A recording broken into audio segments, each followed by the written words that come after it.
Welcome back to What's Arty Noobs with General Disturbance. This is an Object 277. It's a Tier 10 Soviet heavy tank and it's located on the southeast spawn of Fjords under the command of Captain Ashstorm. Right, it's a 13cm gun with 490 alpha, and the 277 is a derivation, you might say, or is an upgrade of the T10, but a slightly different hull, rounded hull, very reminiscent actually of a T110E5 hull, but it's got that V shape in the front, which you obviously associate with the T10. Now, this was a project which was an upgrade of the T10, and it never actually got put into production, but it was sent for trials and testing. You can see slightly elongated turret, reminiscent of an Object 260 in some ways, but 13cm gun, same as on the T10. Well, we're headed up the East Valley.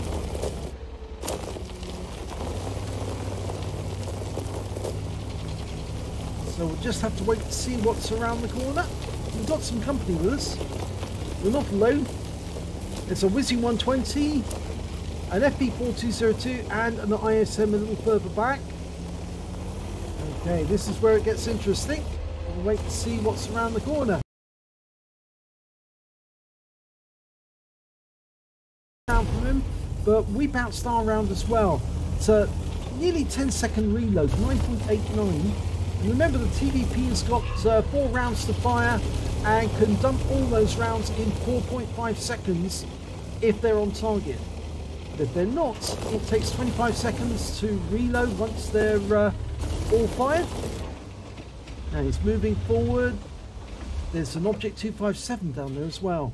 Now, there's not very good gun depression on this tank, and at the moment, well, looks like the TVP pulled back the moment he realised he was up against some serious opposition. Not sure you can actually see where the round went, but he's trying to get a shot on that 53, the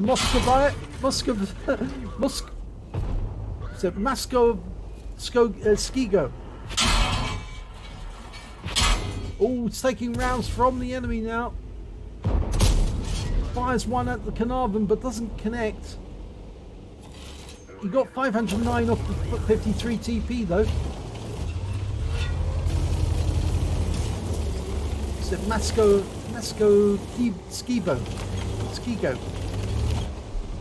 Skigo. Trying to remember the name for the 53 TP. That's a hell of a job. Okay, right, we bounced off the round with the Carnarvon, off the rear of the Carnarvon, which is surprising. And the FP4202's moved up into a bit of an exposed position. We bounce off the Carnarvon again. Okay, try to go for the low plate. Yep. Oh, and it doesn't penetrate. Well, we're only firing standard ammo at the moment, standard AP. And there's the Conqueror. He's bounced one off us as well. Oh, now that one did go through. Now, where did that one go through? Difficult to see. Trying to side scrape off this rock.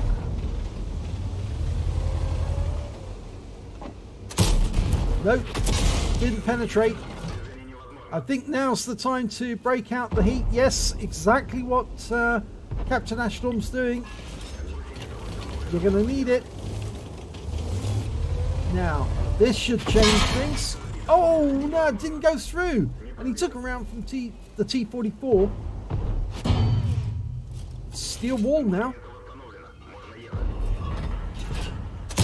Nope, tried to go for the cupola, didn't get it. And another round from that T44. It's off to the left, I think. Backing away, took another round from the Charioteer but bounced it.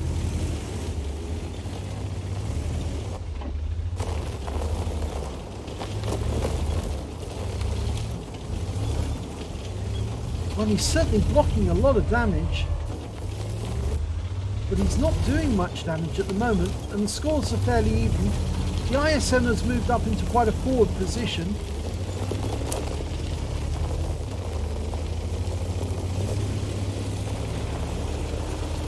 I think Captain Ashtorm's a little concerned about what's going on back at down south. And rather than go through the pass and come up against serious opposition, I think he's going to try and go around them and come up at a different angle. Unfortunately, we just lost the ISM. He might be able to push up, or has he changed his mind? No, he's changed his mind. He's going back.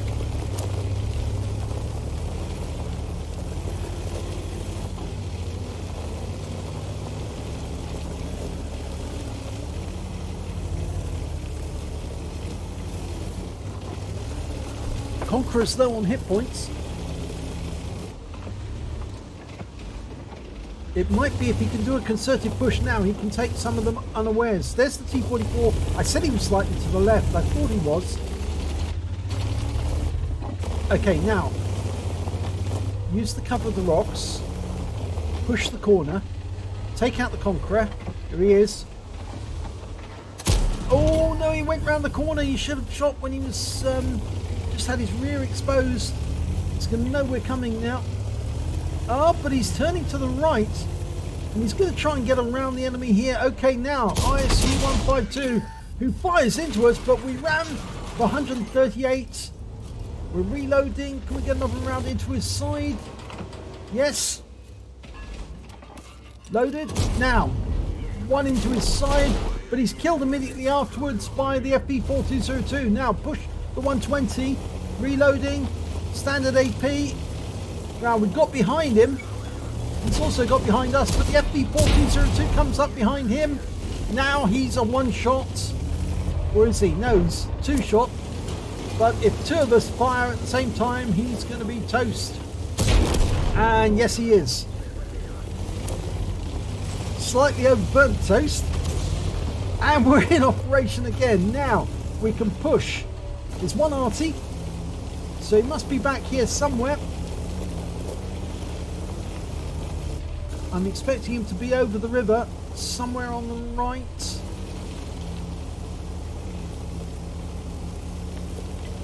If so, we might spot him any second.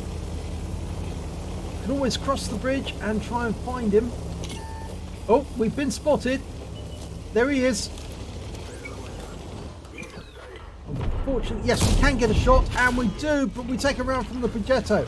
Get below the ridgeline. That's it. Right, that will stop the Progetto from shooting us until we can get... Oh, took a round from the T-92. Can we get one back? Yes, we can. Dialing in, and yes, he's toast. Okay, now, where is that Progetto? Well, he's quite some distance away, actually. Now, waiting for the stun to go. And we've cured all the problems we've got with the mechanics by using our repair kit.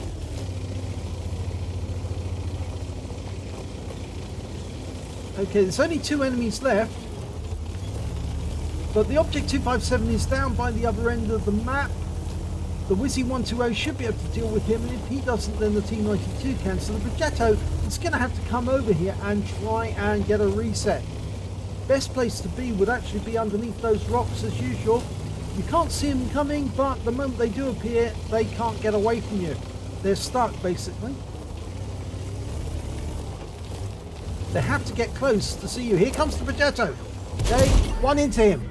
He gets a reset, but we've got him now. In fact, he is now in a lot of trouble. One round in, and it's a high roll. 560.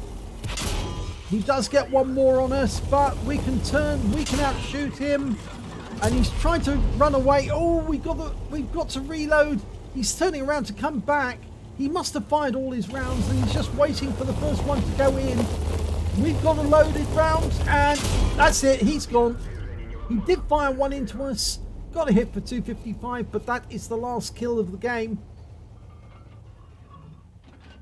So, let's have a look at the end of battle stats for this one. And it's a second class tanker, but Captain Ashtorm in the Object 277. he managed to pick up a Fire for Effect, Shellproof, Duelist, Hand of God, and the Bruiser medal, but he got a Steel Wall for blocking the most damage in the battle overall. In fact, he blocked a huge amount of damage, and a win 8 for the game, 5,203. Let's have a look at the team score. And he managed to get the highest amount of damage on his team. Not the highest damage overall. That went to the Object 257. He got the high caliber with 4,877 hit points. But that Captain Ashstorm got 4,486 out of that game. When it came to kills, he didn't get the highest amount. That went to the Batchat 25 ton. He got 5 kills. The Captain Ashstorm managed to get 3, so did the 257, and then there's a couple of tanks with 2 kills apiece. And when it came to base XP, it was Captain Ashstorm who got the most, 1,067. Then came the Batchat 25 ton with 1,050, and the ISM with 930. We look at detail report. We can see he fired 20 rounds, got 17 direct hits, 10 penetrations. Fortunately, for some reason, his rounds just weren't going through. I think it may have been the places he was actually aiming them. And of course, he did have a few unlucky shots, which he fired directly after the enemy just got out of shot, which were very unfortunate. Damage of 4,486 hit points, all of it at close range. He received 26 hits from the enemy. Only 4 of them were penetrations, and most of those were from the Progetto, funnily enough. 17 non-penetrations, 6 hits as a result of splash damage, and total damage of 3,130 hit points blocked. He spotted 5 enemy vehicles, damaged 5 of the enemy, killed 3 of them, and did damage assistance of 413 hit points and got 5 capture points. The Progetto managed to get quite a few defense points in that game. In fact, actually, how many did that Progetto get in the end in the way of defense points? Well, he actually got 63, so he was only 7 away from getting enough to get a Defender medal. But, of course, you know, he just didn't get it in the end. Unfortunate that for him. But when it came to credits, Captain Ashstorm managed 60,515. Then he got 4,328 compensation for damage caused by allies, and the total came to 64,842. And after repair, ammunition resupply, and consumables, he actually took away a deficit of 43,692 credits. Now, I think that was mostly due to the fact that he was running premium consumables, and he did have to burn both repair kits and the first aid kit in that game. He picked up 2 bonds for getting the Steel Wall, and 1,600 XP for the game, times 2 for the first victory, 2,403 for completing a mission and events, so he took away 5,604 experience points altogether. Now, he said that during this game he was called an idiot, and I think that may have happened when he actually pulled away from the Western Pass, or the Eastern Pass rather, and I think that was because the others felt that maybe he was deserting them, but I think he perceived that there was a problem back at the cap, and if he didn't return, it was going to cause severe problems. But when he did turn around and came back the other way, he saw that the enemy were actually relocating themselves, and that gave him the opportunity to go through and get the kills that needed to get to the cap area. And in the end, it worked out okay. So he wasn't the idiot, because he came out with the highest amount of damage, and of course he won the game for his team.